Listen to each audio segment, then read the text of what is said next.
Welcome to SkwidVids, I'm Robert, and today I wanted to share with you guys my experience racing the RS660 for the first time.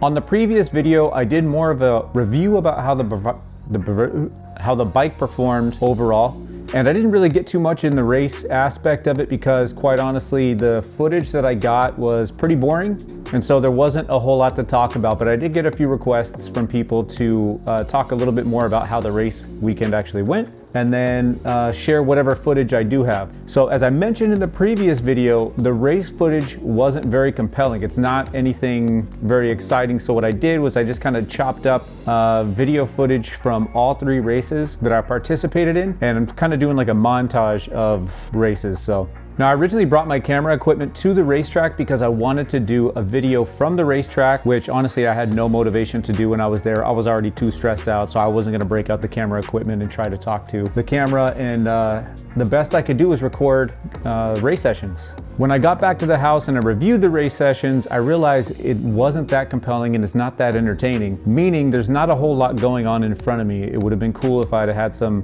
fun battles with somebody, but it just didn't work out that way. And I guess I should feel grateful for that because this was my first time on the bike after doing all the modifications to it, so I had a lot to work out. Stress level is already super high when I go to races anyway. That's just because I put a lot of pressure on myself. I really want to do well. It's a lot of time, a lot of money invested into the riding, into the motorcycle. So I always want to do the best that I possibly can. And I realized going into this round that I was gonna be at kind of a disadvantage. I just wasn't familiar with the bike at all. I had no expectations for how it was going to perform. My thinking was this weekend was gonna be kind of a throwaway, meaning I was gonna show up and I was just gonna do as many races as I can, as many laps as I can to try to learn as much about the bike as possible within that time frame to kind of know from there what I have to do to make it right. On the last video, one of the bigger issues that I had was shifting. So I realized I had the auto blipper on, and people have been telling me that this thing is just designed to work within these certain parameters. And if you try to downshift while your revs are too high, it's just not gonna work for you. So that could have been one factor. The other factor could have been the fact that I had swapped the tires out from the street tires that these bikes come with to race slicks, which has a different profile on it, and I didn't recalibrate, and I know better. If you have a RS660, or I don't know if other motorcycles have it, I know the RSV4 has that. Every time you switch to a different type, a different size, or a different brand of tire, you want to calibrate because your ABS, your traction control, and it turns out even the quick shifter is all connected to that. So if it's off, if it's reading a different type of wheel, you're gonna have some problems with the electronics. Since then, I've done a track day on the bike with the quick shifter off. No issues shifting since then, so I think I'm just going to continue to run it that way because I would prefer to mechanically shift the motorcycle myself and not worry about having any shifting problems during a race. The second issue that I was having was the suspension, and I don't have the OEM suspension on this bike still. Like I mentioned previously, the OEM suspension is pretty good. It'll do okay at certain racetracks, but certainly not a place like Buttonwillow, which is one of the racetracks that I race at. It's the primary racetrack I race at. There's a lot of hard braking zones, there's a lot of bumps, and so if your suspension isn't sorted out, you're gonna be bucking around all over the place, and that's exactly what was happening to me. That being said, I've spent a lot of time on less than ideal suspension setup, so I'm kind of used to the bike moving around and not doing what it's supposed to, so this was no different to me. The only difference was on this bike in particular, it was skipping through corners, which I'd never experienced. The front tire, I could actually feel it skipping across the asphalt, which for me is scarier than the rear moving around because these lighter bikes require a lot more momentum than, say, the RSV4, which I raced last season. So since then, I've visited my suspension tuner, and we found out that I was on too heavy of springs in the front, so I couldn't get the nose to dive when I needed it to. And so I was kind of just bouncing off of every single bump, mid-corner, entry corner, exit, didn't matter. I couldn't complete corners the way I wanted to. So softer springs in the front. And then the big issue that I didn't realize is that I didn't have any nitrogen in the shock. That little bladder on the side of your shock carries nitrogen. Mine didn't have any in it, which means I didn't have any rebound. So my shock was just doing all kinds of weird stuff, but I wasn't paying that much attention to it. I was still able to make it through the weekend without too much drama, and I still was able to take home some trophies. So in my opinion, all's well that ends well. Is that the saying? Yeah. Another modification that I realized I needed pretty quickly was a steering damper. Some people say that you don't need steering dampers on this bike, and maybe they're right. Certain types of racetracks, you might not need one at all, but for the type of surface that I usually race on, a steering damper is essential in my opinion. And as Bryce Prince once told me, you don't need a steering damper until that one moment when you do need a steering damper, and that's haunted me ever since. So I have one on the bike now. Hopefully that should help with some of the head shake I was getting on the exit of corners. I'm looking forward to testing that out soon. All right, so about the race weekend. So going into the races, again, nerves were at an all-time high. This is the first time I'd ever ridden this bike on the racetrack. I was super nervous. I'm always nervous anyway when it comes to racing. Nerves were extra high being on a brand new bike in a brand new class I've never ridden before. I had a lot to learn. So going into qualifying, there was a guy who I saw who had a RS660. I didn't know him, but I had heard about him through a friend of mine. This guy had been racing twins for a while. I don't know how many years, but I'm assuming it's been years. And I think it was his first time on his RS660 also. The difference between he and I is when I saw him, he had white number plates on like I have now, and I was running my novice plates, which are the yellow ones that I had on prior. So my thinking was, if I can tow behind this guy during a qualifying session, I could get a pretty good idea for what these bikes are capable of. And if I could keep up, I would feel pretty confident going into my races. So I tailed this guy for qualifying and it worked out really well. I don't know how. I think it's maybe just because I have a slightly different gearing setup than maybe he did. He was able to pull out of corners faster than me, but I was able to kind of reel him in a little bit on the straightaway, which I think helped me get faster qualifying time than him. Normally that wouldn't matter. Novices and experts don't typically race together. They're separated. Usually it'll be maybe a two-wave race where experts go first, novices are held back for about, I don't know, 5-10 seconds, and then we get let go afterwards. So after qualifying, I get my grid positions and I see that I got pole position, which is awesome. I'm super excited about that. Then I grid up and I look to my left and I see the guy that I was trailing in qualifying, but he's an expert. And then I look to his left and I see another expert. And then I look behind me and it's nothing but experts. It turns out that I was the only amateur that weekend. That's the reason why I switched to the white plates. I figured if I have to race these guys anyway, I might as well join them. So as of that weekend, I'm officially an expert, which is crazy because I don't feel like an expert at all. I'll talk about the first race now, which is called the Twins GT. A GT race for the organization that I race with called California Road Race Association. California Road Race Association. The Twins GT is a 16-lap race for twins. A typical race in CRA is 8 laps. So not only was this the first time on a new bike, also racing with experts, now I'm doing a class that I've never done before, which is the GT, or racing in a race I've never raced before. But my thinking going into it was I want to try to get as many laps as I possibly can on this bike, and I figured what better way to do it than try to pound out 16 laps on this thing consecutively and then see what happens. What was kind of a trip about this race in particular is that the 400s were the row ahead of us for some reason. We were the second wave. I don't know exactly why they do that or did that for that particular race. Either way, that made for a really interesting race for me because not only did I have these other twins behind me to worry about, I'm also trying to dice through these 400s the best that I can without messing up their program. Another thing about this race is that I hadn't practiced any launch starts yet. Again, it was my first time on the bike and I just didn't even think about practicing race starts. I just wanted to get seat time. That was it, just get acclimated with the bike as fast as possible. So I had a couple qualifying sessions or a couple practice sessions, and then I had a qualifying session. Luckily, it wasn't a horrible launch, but I feel like I got some room for improvement there.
not over yet.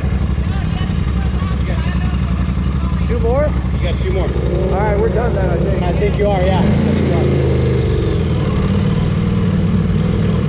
So as you can see, that race got red flagged, which means usually a red flag, you either go back and re-grid. But in this case, I believe we were 14 out of 16 laps already in. So there was no point in starting the race over again. The race was pretty much over. And as much as I hate to say it because it sounds crappy, I was relieved when I saw that red flag. Not relieved for the rider that got hurt. Obviously, I didn't want anybody to be hurt, but I was exhausted. And the second race was called the Twins. What the hell was it called? I think it was called Battle of the Twins. My anxiety level for this next race was a little bit lower, still there, but not quite as high as it was in the first one. I felt a little more comfortable on the bike, a little more acclimated. And this race was probably the least eventful. So I'm literally just gonna show you the beginning of the race and then the end of the race because it all looked the same anyway.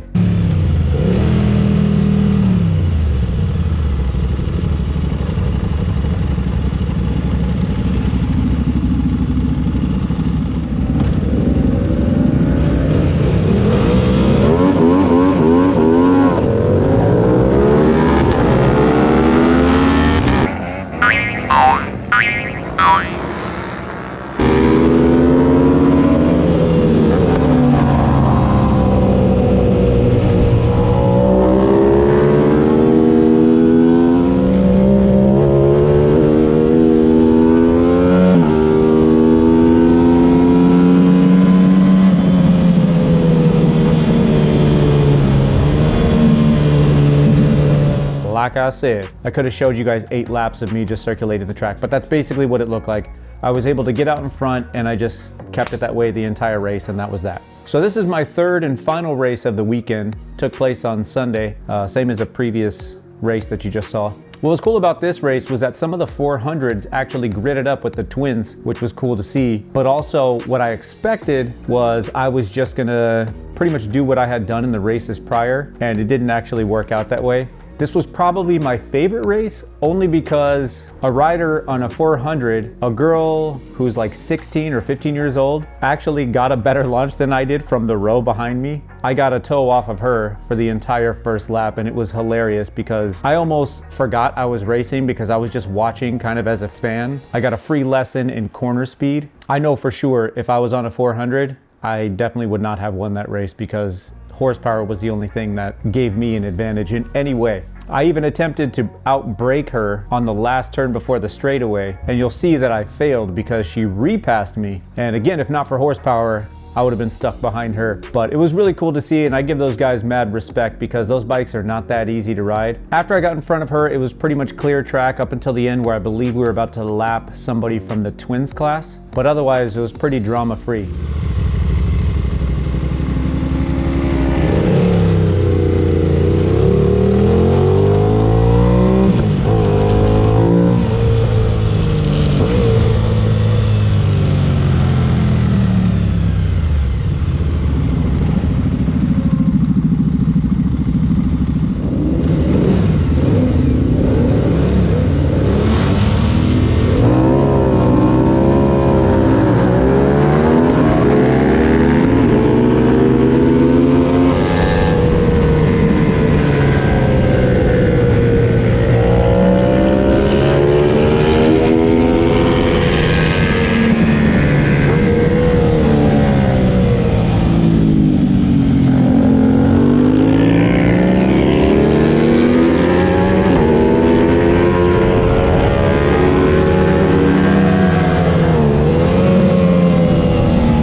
So that's it for my first race. I have another one coming up March 19th and 20th with another organization. Unfortunately for me, they don't do qualifying. They go based off of points, and because I don't race with that organization, I do what's called reciprocity, which means you're allowed to race with them, but you just don't accrue any points. I'm gonna have to start back of the grid every time. I don't know if I'm gonna have the same results that I had this race weekend, but I'm still gonna give it my best, and hopefully the bike's a little more sorted out. And if you guys like the race follow-ups, let me know so I could continue to do them, because as I say in all my videos, it takes a lot of work to record these things, edit these things. So just by getting your likes, getting your comments, it lets me know that I'm doing something right, and it gives me motivation to keep going. So take 15 seconds, give me a thumbs up, leave a comment. If you're not subscribed already, please do that. If you are subscribed, thank you very much. And lastly, before you guys go, I want to give a shout out to all of my race sponsors. I'm going to link them down below. If you need any parts for your bike or you want to check them out, please do that. It helps me. Those people have helped me out tremendously, and if not for them, I don't think I'd have a bike that's ready to race, and I don't think I'd be racing right now. Thank you guys for watching, and we'll see you on the next one.